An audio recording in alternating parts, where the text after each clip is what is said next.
Hey, what's up guys and gals? My name is Rick Nineg. Thank you so much for joining me today. We're going to have a talk about Frankenstein meets the Wolfman. We're continuing our third annual Halloween special with movie sequels, the classic original Universal sequels. And this is a good one. I mean, this has Lon Chaney Jr. in it. It has Bela Lugosi as the Frankenstein monster and so many others. You're going to absolutely be amazed and astounded when you hear about the trio of actors who almost died on the set of Frankenstein Meets the Wolfman. Let's get right into it. Thank you for all the support. These are a few of the videos that I have already covered. If you haven't checked them out, check the link in the description to the holiday videos. I think you'll absolutely love them.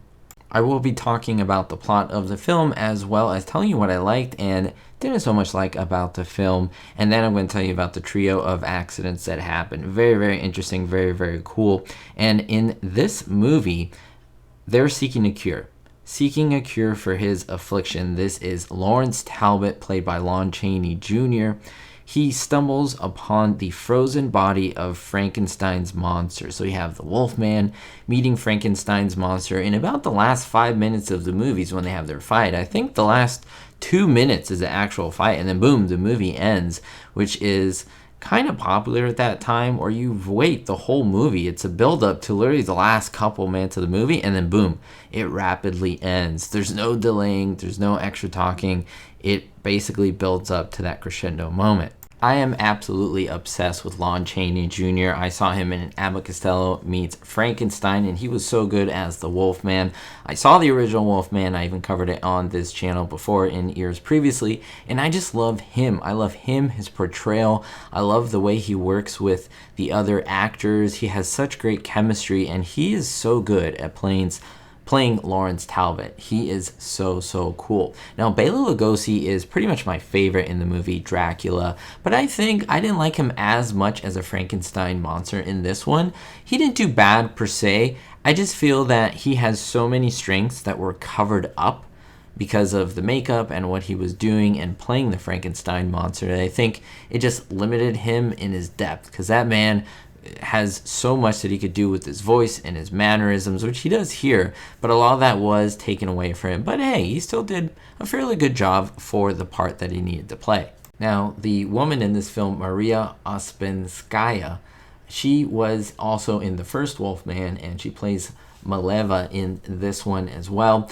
And she plays kind of a different character, a little more sympathetic, not too creepy, with Lawrence Talbot in this, trying to get him to reach his goal of basically liberating himself, because he cannot die. He is essentially immortal in this film, and he wants to find the key so that he could die. And what's crazy is that the Frankenstein monster on the other side wants life. He wants to be like a normal kind of person, not a monster. And so they're kind of opposites there, and I think it was really well done. This was also the last film in which Dwight Frye starred. He played Rudy here. He didn't play a really creepy character, just kind of like a villager, person present, and he did a pretty good job. It's sad to see that this is his last film before his untimely death. But yeah, it was great to see him here. I mean, a man who was in Frankenstein, who was in Dracula, and in this movie as well. The original plan for Universal was that the Wolfman meets Frankenstein. That was supposed to be the title, and Lon Chaney Jr. was supposed to portray the Frankenstein monster and the Wolfman. But think, how hard would that have been?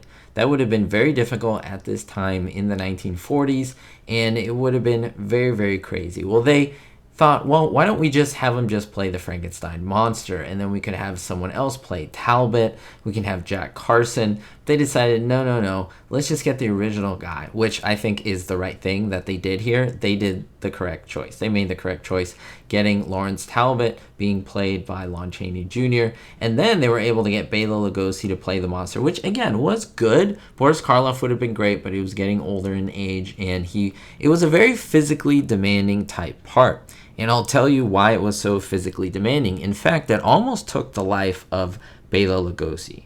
On October 5th, 1942, when they were filming this movie, Lugosi collapsed. He was wearing all the Frankenstein outfit, the makeup, which incidentally weighed 35 pounds. 35 pounds of makeup and essentially wardrobe and setup.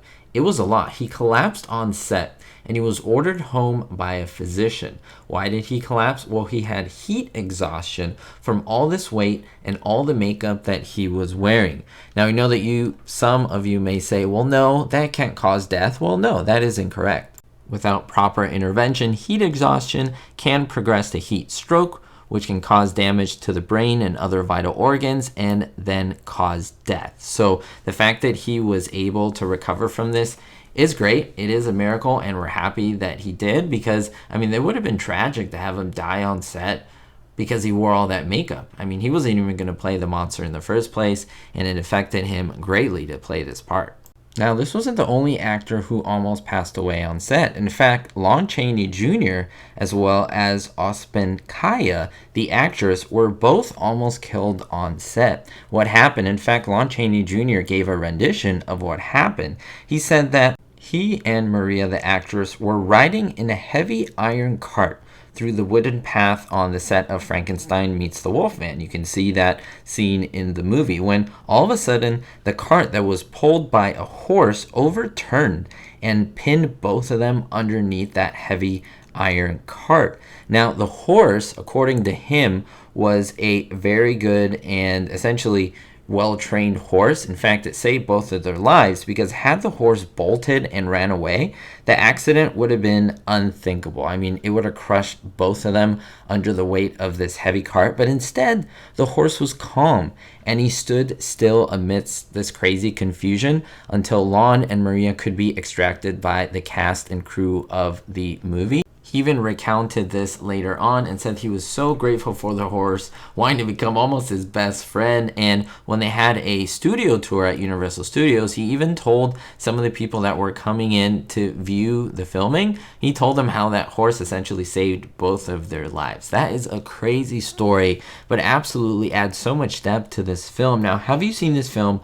Do you like it? What do you think of it? My favorite, I love Wolfman, and Frankenstein Meets the Wolfman is pretty awesome. Let me know your thoughts down below. What do you think of Bela Lugosi in this film?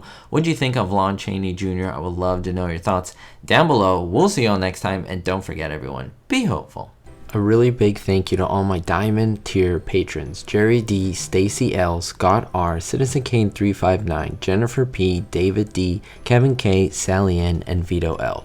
If you want to be on this list or receive exclusives as a great way to support the channel, visit my Patreon description below. Thank you.